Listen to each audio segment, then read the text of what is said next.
చూసారా? అది ఎలా నేల చూపులు చూస్తోందో. అమ్మా, నువ్వు నీ పద్ధతిలో అడిగితే తప్ప ఇది నోరు విప్పదు. సక్కు మాట్లాడు. ఏం జరిగిందో చెప్పు. నువ్వు దొరికిపోయావు.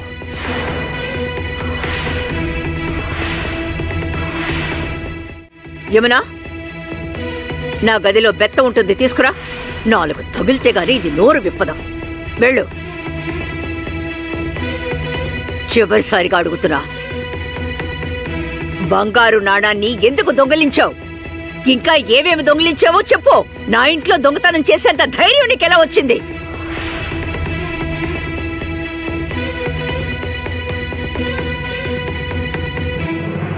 దిగు.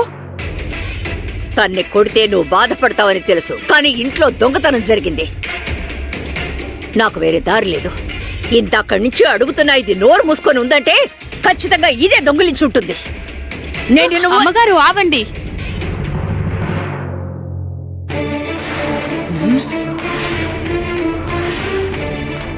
గంగే, నన్ను ఆపే అంత ధైర్యం వచ్చిందా నీకో? అమ్మగారు, చిన్న యజమానురాలు దొంగ కాదు.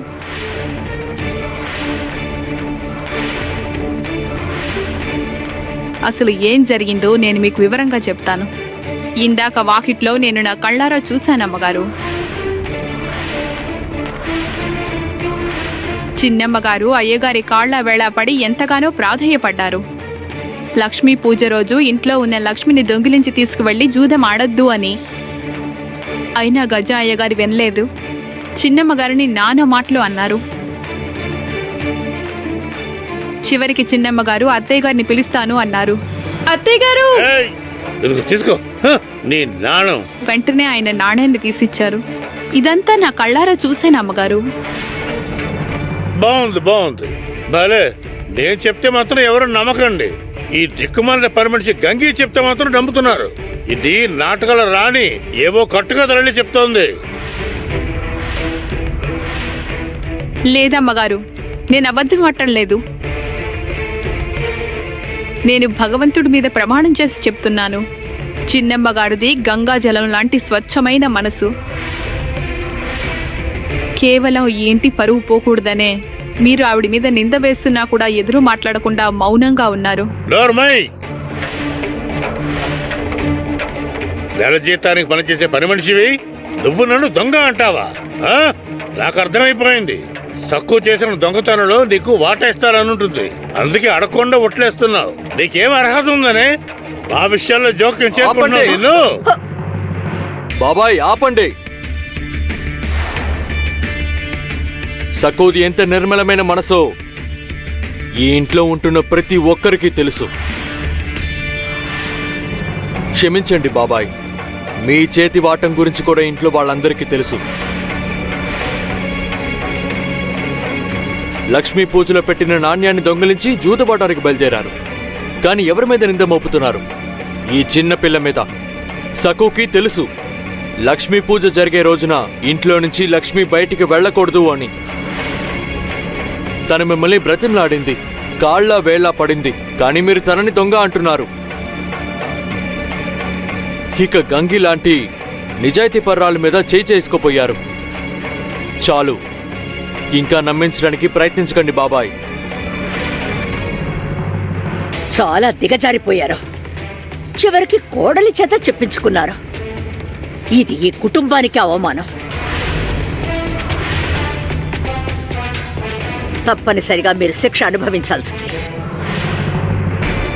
ఈ రోజు నుంచి మీరు ఇంట్లో నుంచి కాలు బయట పెట్టకూడదు. వంటగదిలో వత్సలకు సహాయం చేయాలి.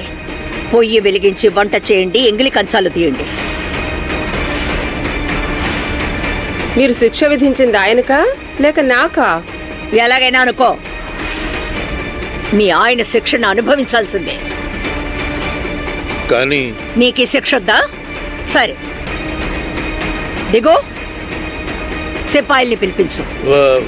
వద్దు వద్దు వదినా, నేను వంటగదిలోకి వెళ్ళి సహాయం చేస్తాను.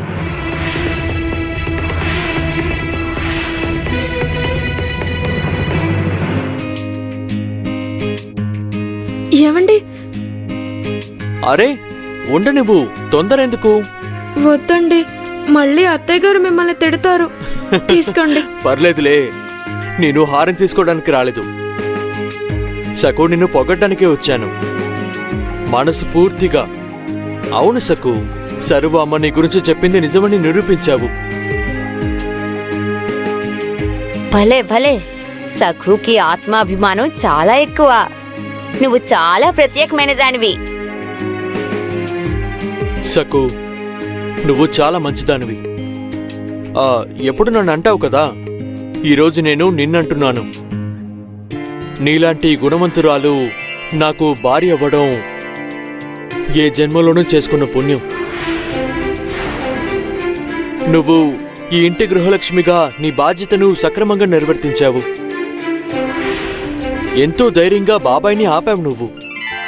పండగ రోజు లక్ష్మిని బయటికి వెళ్ళనివ్వలేదు. నిన్ను చూస్తుంటే నాకు గర్వంగా ఉంది సకు. ఏవండి, మీరు నన్ను ఇలా అభినందిస్తూ ఉంటే నాకు చాలా సంకోచంగా ఉందండి.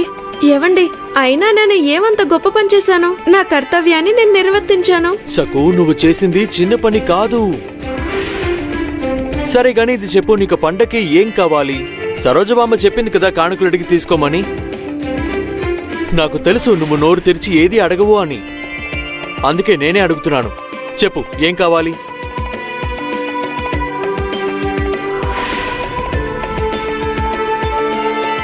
అరే ఎందుకిలా సిగ్గుపడుతున్నావు? నేను నిన్ను ఎంత ప్రేమగా అడుగుతున్నాను. చెప్పు, నీకేం కావాలి?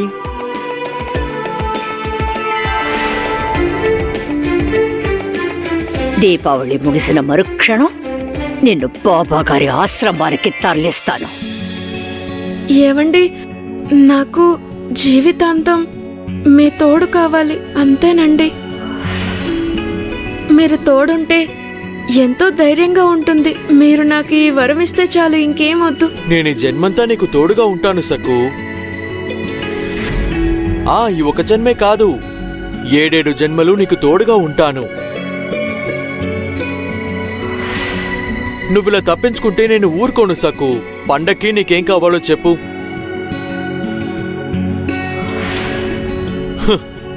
సరే సకు, నువ్వు చెప్పవు. నీకు నచ్చే విధంగా నేనే ఏదో ఒకటి తెస్తాను. పండుగ ఘనంగా జరుపుకుందాం.